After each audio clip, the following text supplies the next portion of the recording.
It's going great. I just let everyone know that we're gonna start in just a couple of seconds.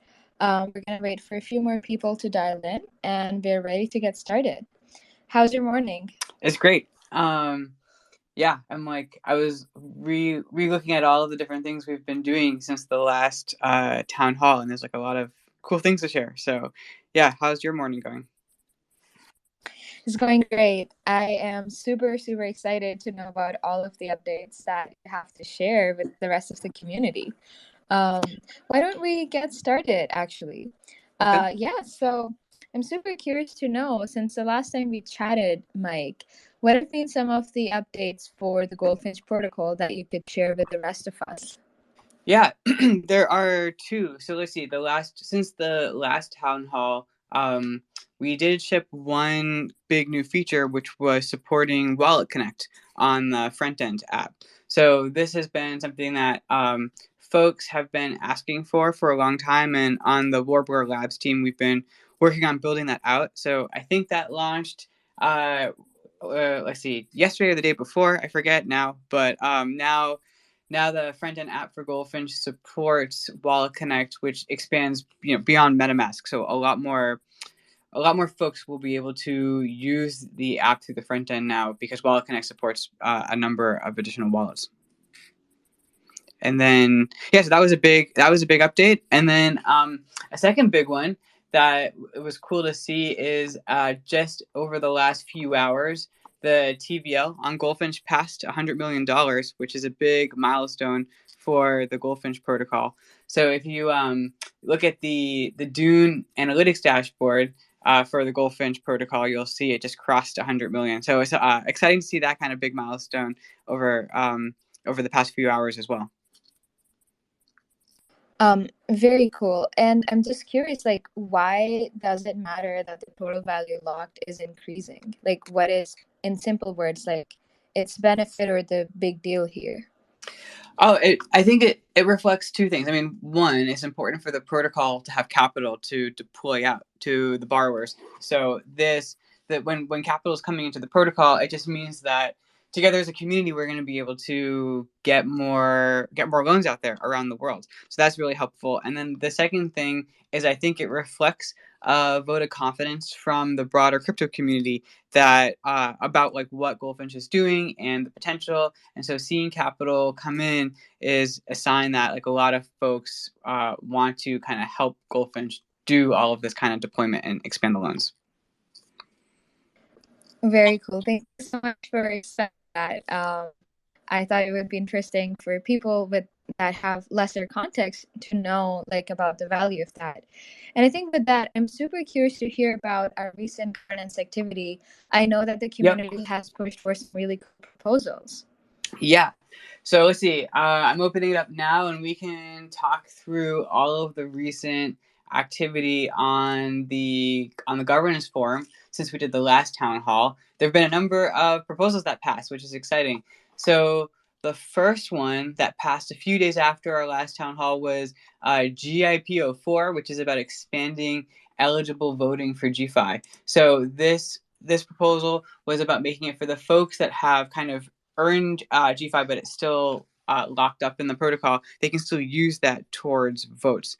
And this passed very strongly with 32 people voting. It looks like 99.5% voted in favor.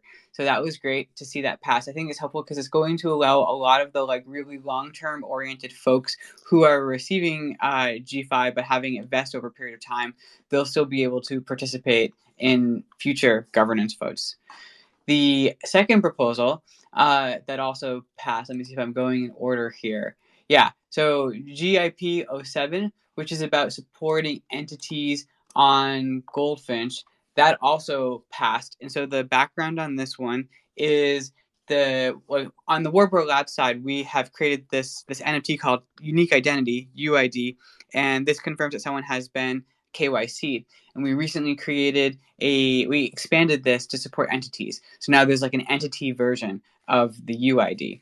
But the protocol and the Goldfinch community needed to decide whether or not to support this new type of the UID. And so this vote went, which is saying, should the protocol support U.S. and non-U.S. entities, basically supporting the U.S. entity and non-U.S. entity type of the UID. And this also passed unanimously. So 35 folks, oh, not quite unanimously, but like almost. 35 folks voted, and it rounds up to 100% in favor, although there was a fraction of a GFI that was voted no. But it's great to see. I was personally really excited about this. There have we've seen a lot of entities asking about participating, and so being able to enable this will just allow more people to have access to the protocol, which is all what we're all about, getting more access to this.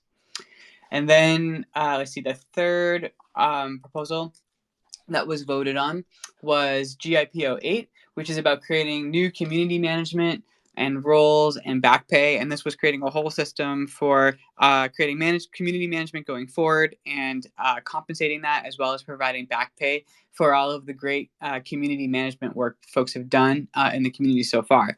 And so this went to vote, and this also passed, 33 people voting, and the results were 99.4% in favor. So that was also great to see, just that basically the community largely really agreeing with this vote as well. So those were all new votes that happened in the past week. And then there are still two proposals that are open for discussion. We want to leave this open because there was a decent amount of discussion happening about them. But one is GIP 06, which is the proposed Goldfinch roadmap. And the second one, and that is where Blake and I proposed a roadmap for what we can be building as a community for Goldfinch going forward. And the second one is GIPO 5, retroactive borrower airdrop. This is also about reflecting the value that the earliest borrowers provided to the protocol and including them as a retroactive airdrop, similar to the way all the other participants in the protocol received an airdrop. So these two are still up for discussion. I actually think it'd be cool if we can get the eligible voting maybe expanded before we put them to vote, because then we can incorporate more of the Goldfinch community participating in those votes. But those are also still open for discussion, and highly encourage other folks to weigh in if they have views on that. Very cool. Thank you so much for giving us a rundown, Mike. I think that's super helpful summary for the community. And today I want to shift gears a little bit and introduce someone that is working in credit on Warbler Labs team, and someone I'm very, very excited to have here today. So his name is Aaron, and I'm gonna let Aaron share more about his background in just a bit. But Aaron joined our team in last October, and he relocated from Singapore to join us. He was born in Indonesia and spent most of his life in Asia, but was educated here in the US. And most recently, he received his master's degree from Wharton and Harvard. Now, his most recent role was as head of Asia at a fintech credit fund, but he's also worked in a VC, private equity, and investment banking and consulting in the past. We're very lucky to have you, Aaron, and I'm very happy that you're joining today. How's it going? Thanks, Ezza. Going well. It's great to be on my first Twitter Spaces ever. Excited to be presenting to this group. That's super exciting, honestly. I'm glad that this can be your first Twitter space. Aaron, today I want to learn from you about something super specific in our Goldfinch protocol that a lot of people are obviously very interested in, and it is about what and who our borrowers are. And I know that you have great knowledge about how basically people can assess that they're getting a good deal. So I think first thing for people that are joining in that may not have a lot of context on Goldfinch is who exactly are our borrowers, or what does this word even mean, Aaron? Yeah, it's a good question, and I think it's something definitely worth clarifying because I think if you look at our front end, a lot of the deals are going to credit funds, and it's hard to exactly imagine who's actually using that money. So, what I would first say is that the people who are using our money are fintechs in the real world. And so these are companies that do lending activities. and do them at such a scale that they need to borrow money in order to originate their own loans. And so what we provide is called on-lending capital. Now, the reason you see credit funds as many of our borrowers in the platform is that those credit funds invest in fintechs. And so that's exactly what I used to do in my previous job and what other members of our credit team do. And leveraging the credit funds has several good opportunities for us, including having another set of eyes on the deals for underwriting, for structuring, for choosing the right deals. But the most important thing to remember is that ultimately the money is going to fintechs who are then lending it out into their local communities, either to consumers or SMEs or otherwise. And so the right way to think about it is that the borrowers or the people using our funds are those fintechs, and we're trying to solve for the most efficient ways to get that money to them while still maintaining the safety of our investors' money. And so I think right now a lot of that goes via credit funds, but pretty soon you're going to start to see a lot more direct to borrower deals where it'll be the name of actual fintechs raising on the platform. Thank you, Aaron. Aaron, I know that there's a lot of deals that come to the Goldfinch protocol, and I know that, they've been assessed right now, but just in general, like how can people be sure that they're getting a good deal when they decide to park their capital in a certain protocol or in any specific borrower? Yeah, it's a good question. It's a pretty complicated process to really know how to diligence fintech deals. I mean, just stepping back for a second, one of the reasons there's such a massive demand for what we do is because local banks aren't really able to understand fintech's models, both in terms of how they use technology to provide finance, and also the fact that a lot of them are startups and not profitable and don't have the 5 years operating history and things that they usually use to underwrite. And so you have to have a very specific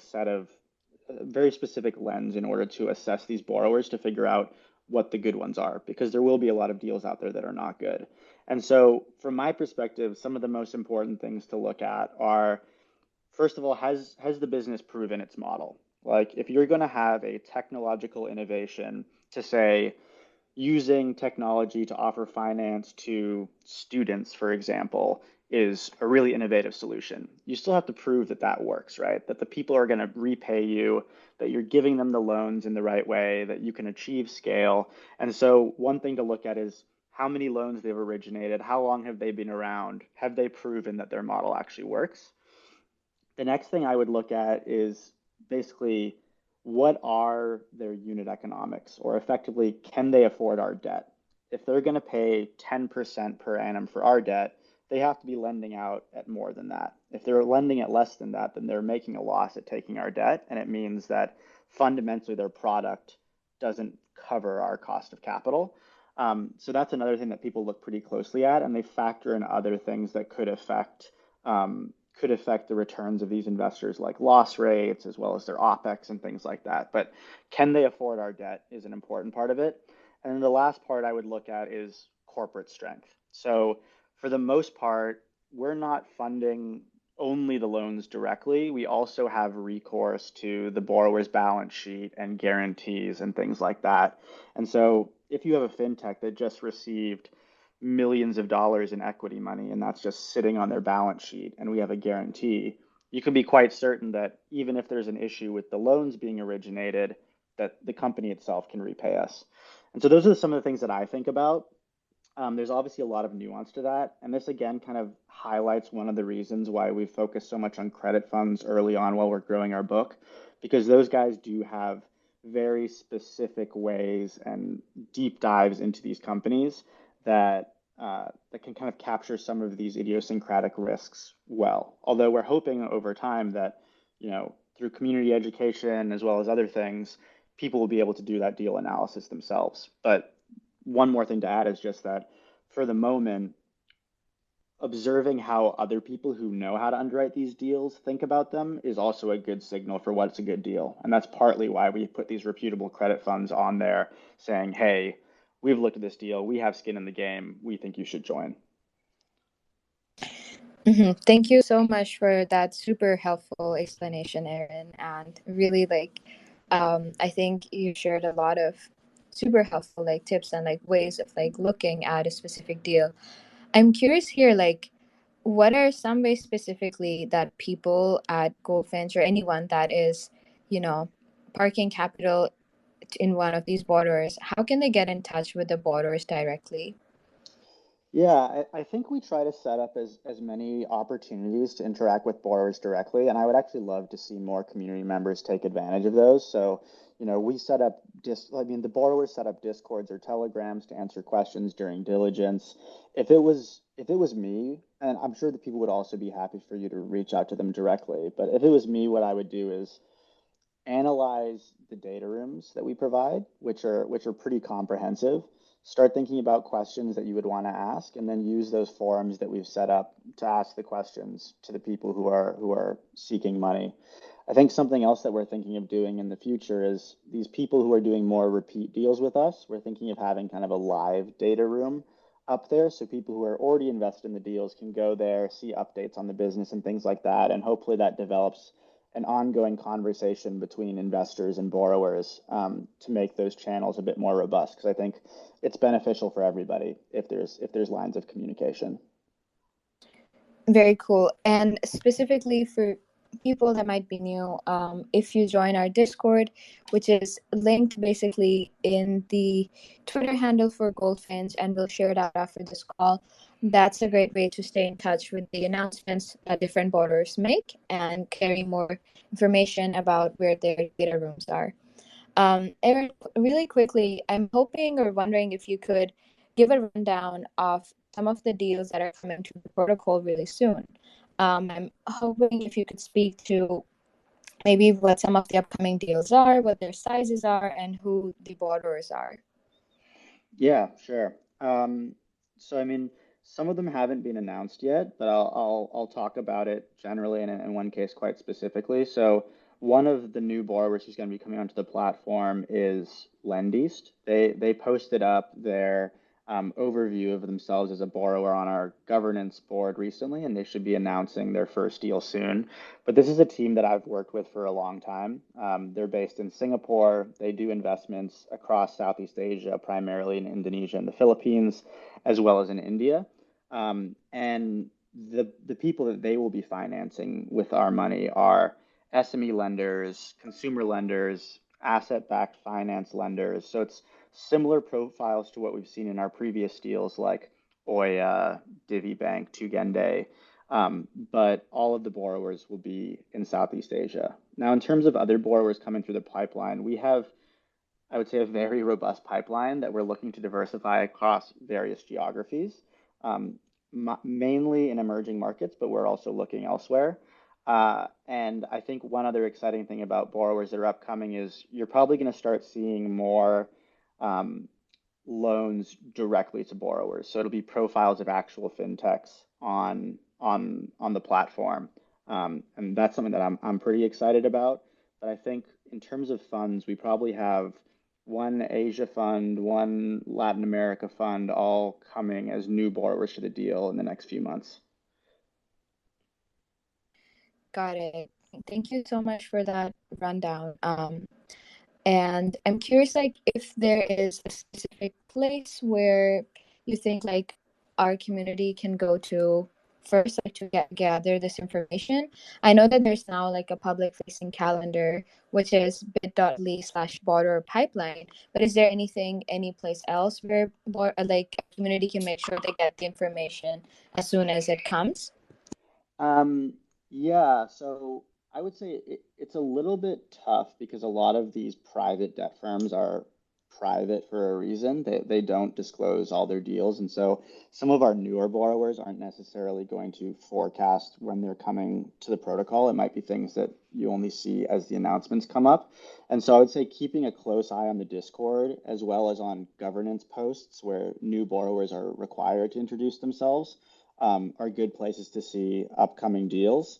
And then we're going to try our best as well to push borrowers to put more information into that forward-looking pipeline document, but also appreciate people's patience as borrowers borrowing for the first time tend to like to approach things a little bit slowly. But I think once we have several different borrowers and funds up there, we're going to have a lot of live deal information that'll be coming through more frequently. Thank you so much, Aaron. Let's all now switch to the Q&A section, which is my favorite section of the day. And I'd love to take any live questions. So if you request to be a speaker, I am happy to put you on stage for a couple of minutes and can answer your question. While you guys do that, let me ask you a question from the community, which is there any plan, Mike, for GFI to be listed on any new CEX or DEX in the upcoming future? Yeah. So I think so when it comes to getting GFI listed, my understanding is really up to the community to do this. And I'm aware there are some apps that are in right now to some exchanges, including FTX and OKX, as well as for Binance. And this is where it's really, and then also I think there are some others going out to some other exchanges as well. But it's really kind of up to the community to make this happen. So I know in our Discord, there's a Binance channel that was created and folks talking about it. This is where the community can probably help kind of convey their thoughts there. I would refer people to that channel to see what folks in the community are doing specifically about Binance. But yeah, when the question is, are there plans? I know that there are some applications that we're in, and then it's really up to the community to make it happen. Yeah, and more specifically for all of you, like for as a starting point, like the Binance channel on the Goldfinch Discord is what Mike was referring to as a starting point. We have a question right now from Mark Saunders. I'm just gonna invite and add you as a speaker. Go ahead and ask your question, Mark.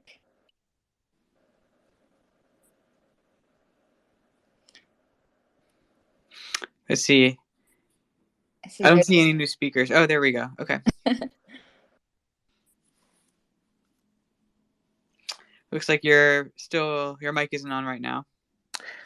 Hi, everyone. This is Mark here. Hi. Big fan of Goldfinch. I think I've mentioned it before that I, really, really love the elegant design of the platform and just how thoughtful you guys are in aligning incentives and different parties and all of that. My question, so I'm going to put you guys a little bit on the spot here, but there was a previous governance proposal. I think it was about ensuring that the senior backers that wish to provide capital to the borrower pools don't incur any penalties or forfeited rewards. So I, just from hearing what you were talking about, there's quite a lot of new pools that are probably going to be opening. Any chance that that improvement is going to coincide with some of these new borrower pools coming in? Let me see. I'm trying to think of which proposal are you referring to here? Because I'm not immediately familiar with what you're referring to. Yeah, it's the one where it's people that provide capital to the or senior backers, if they wish to provide capital to one of the borrower pools. Currently, you have to withdraw your money from as a senior backer, then you incur the 0.5% penalty and that kind of thing. Yes, that is built, and that has been put to audit, and the audit with Trello Bits, and it was all audited. And so my understanding is it will be ready very soon. I don't have the exact date, but the code is already written, and it's just a matter of kind of getting it deployed and getting the new smart contracts deployed. Okay, cool. Yep. All right, thanks, guys. Keep up good work. Thank you. Yeah, that's a great proposal for the other folks who maybe aren't familiar. That will, as I just described, it will allow people to move directly from the senior pool into the individual junior tranches of borrower pools without incurring the withdrawal penalties or forfeiture of the rewards. So that's great. It makes it really easy for people to leave capital in the senior pool in the meantime and then deploy it right into borrower pools. Thanks so much for your question, Mark. And thank you for your response, Mike. We have another question here from New Trader on Discord, which is, will there be an opportunity in the future for holders of the GFI token to receive a loan on more favorable terms? That is to use the management, I think they mean utility token for borrowers as an incentive for its further purchase and retention. Yeah, I think my take is that I think that's a really interesting idea. It isn't something that I've seen proposed before or have been in discussions, but I think it's pretty intriguing, and I think it's worth thinking through how that could work and maybe putting a proposal together. But my answer to that is maybe. I'm not familiar with any active efforts right now to build that or to work on that, but it's a really interesting idea. Awesome. Thank you, Mike. There's some feedback from the community for the answer about centralized exchanges and decentralized exchanges. Just an FYI, our community right now is working on Bybit, Qcoins, and others. And we just wanted to flag that we understand that Binance is key since a lot of our users are outside the US and can't access Coinbase. And just wanted to plug once more to check out the Binance channel on our Discord and get collaborate with other community members to get GFI listed. Yeah, just by the way, just to add to that, my understanding with these things with decentralized exchanges is they tend to look at how much activity there are in the communities and how much interest. And so the reason why I keep saying, oh, it's up to the community is because it isn't like there isn't any single thing one individual like anything I could do or like any other individuals can do. It's really up to the community demonstrating to these exchanges that there's a lot of interest here and that it's a cool project to be listed. And so yeah, it's really that's why I say that is it's like about showing these exchanges that there's a lot of folks who are interested in it. Got it. Thank you so much for that clarification, Mike. We have space for maybe one more question from the audience today. Happy to take on more speakers. And if not, then we can wrap up in just a couple of minutes. So one last chance for everyone. If there's any interest in asking a question, now is your chance. While we're giving it a second for folks to raise their hand, I'm curious, is it that this is the new time this week, right? I guess Pacific time in the morning on Friday. Will this be the ongoing time for future ones? Yes, this is the ongoing time for future ones. However, if we receive input from our community members that this is a time that's not working, we're always happy to shift it to a time that's more favorable. We have a request from Ogwood on Twitter, so I'm just going to give you the mic, Ogwood, and feel free to ask your question. I think Ogwood's being connected.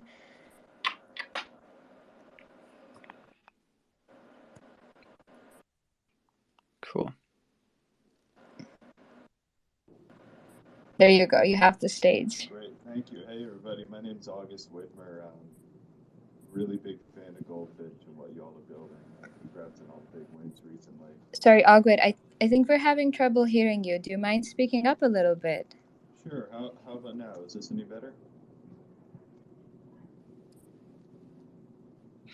It's very light, but if I raise the volume, I think I can hear it.